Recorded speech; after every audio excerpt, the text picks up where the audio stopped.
Baik adik-adik, sekarang mari kita buka Injil Matius pasal 2 ayat 13 sampai 18. Inilah Injil suci menurut Matius. Dimuliakanlah Tuhan. Setelah orang-orang Majus yang mengunjungi bayi Yesus di Betlehem itu pulang, tampaklah malaikat Tuhan kepada Yusuf dalam mimpi.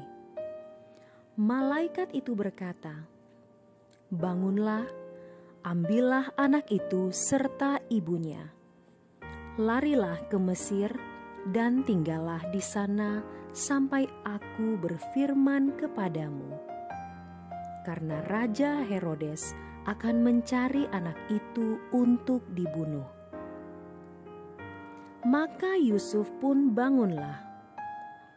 Malam itu juga diambilnya anak itu serta ibunya, lalu menyingkir ke Mesir dan tinggal di sana sampai Herodes mati. Hal itu terjadi supaya genaplah yang difirmankan Tuhan lewat nabinya, "Dari Mesir kupanggil anakku." Ketika Herodes tahu bahwa ia telah diperdayakan oleh orang-orang Majus itu, sangat marahlah ia. Lalu ia menyuruh membunuh semua anak di Betlehem dan di sekitarnya, yaitu anak-anak yang berumur 2 tahun ke bawah, sesuai dengan waktu yang dapat diketahuinya dari orang-orang Majus itu. Dengan demikian, genaplah firman yang disampaikan oleh Nabi Yeremia. Terdengarlah suara di Rama, tangis dan ratap yang amat memilukan. Rahel menangisi anak-anaknya, dan ia tidak mau dihibur, sebab mereka tidak ada lagi. Demikianlah sabda Tuhan. Terpujilah Kristus.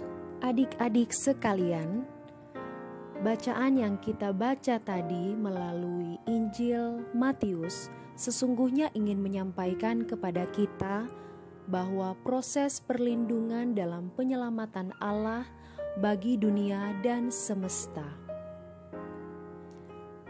Kabar sukacita bahwa Tuhan Yesus Kristus adalah Raja Penyelamat yang sudah dijanjikan oleh Allah untuk semua manusia. Melalui manusia Yesus itulah Allah menepati apa yang sudah dijanjikannya dalam perjanjian lama kepada umatnya. Sekalipun Tuhan Yesus lahir dari orang Yahudi dan hidup sebagai orang Yahudi, namun kabar sukacita itu bukanlah hanya untuk bangsa Yahudi saja, melainkan untuk semua orang di seluruh dunia. Injil Matius ini disusun secara teratur, mulai dengan kelahiran sang bayi Yesus. Tepatnya saat Maria dikejutkan karena harus hamil sebelum menikah. Yusuf pun tak kurang terkejut atas kehamilan tunangannya. Mereka dikejutkan oleh kunjungan para orang Majus. Muncul kejutan lagi.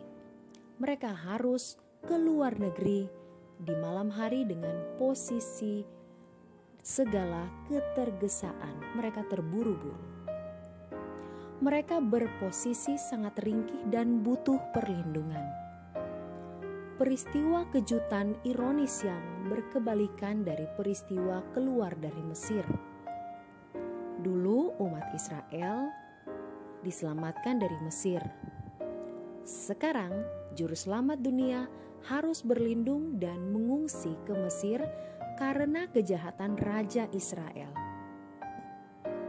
Natal yang asli bukan saja semarak nyanyian malaikat, tetapi juga sesak ratapan para ibu yang bayi-bayinya dibantai, dibunuh. Sejak masa persiapan dan hingga penyediaan Natal ilahi tersebut, kita terkejut diperlihatkan bagaimana perbuatan besar Allah yang ajaib, khususnya saat Allah melindungi Yusuf dan Maria menghadapi sekaligus menjalani berbagai keterkejutan itu, tantangan dan bahayanya. Mari kita bersukacita atas perlindungan Allah dalam kelahiran kehadiran Tuhan Yesus Kristus, penggenapan rencana Allah bagi keselamatan manusia. Namun Allah memberikan kesempatan kepada kita manusia untuk ikut berperan. Dengan sukacita membagikan kesukacitaan bagi sesama manusia dan kehidupan. Terlebih indah lagi adalah bahwa Allah selalu memberi bimbingannya agar manusia dapat berhasil bekerja bersama Allah untuk menyediakan rasa bahagia dan segala sukacita dalam keadaan sesulit dan seperti bagaimanapun. Allah dalam Tuhan Yesus hanya menuntun ketaatan tanpa syarat dari kita. Ketaatan memberlakukan firman dalam kasih yang mengandung kekayaan kesukacitaan. Seperti ketaatan Maria dan Yusuf yang diperkenankannya dalam kehadiran Sang Juru Selamat, putranya yang membawa pengharapan baru. Bayi kudus itu membawa sukacita bagi kita, bagi semua umat manusia, bagi perjalanan masa semesta selama-lamanya. Semoga demikian. Amin. Adik-adik sekalian, untuk mengakhiri permenungan kita hari ini, mari kita berdoa dengan doa anak misioner Indonesia.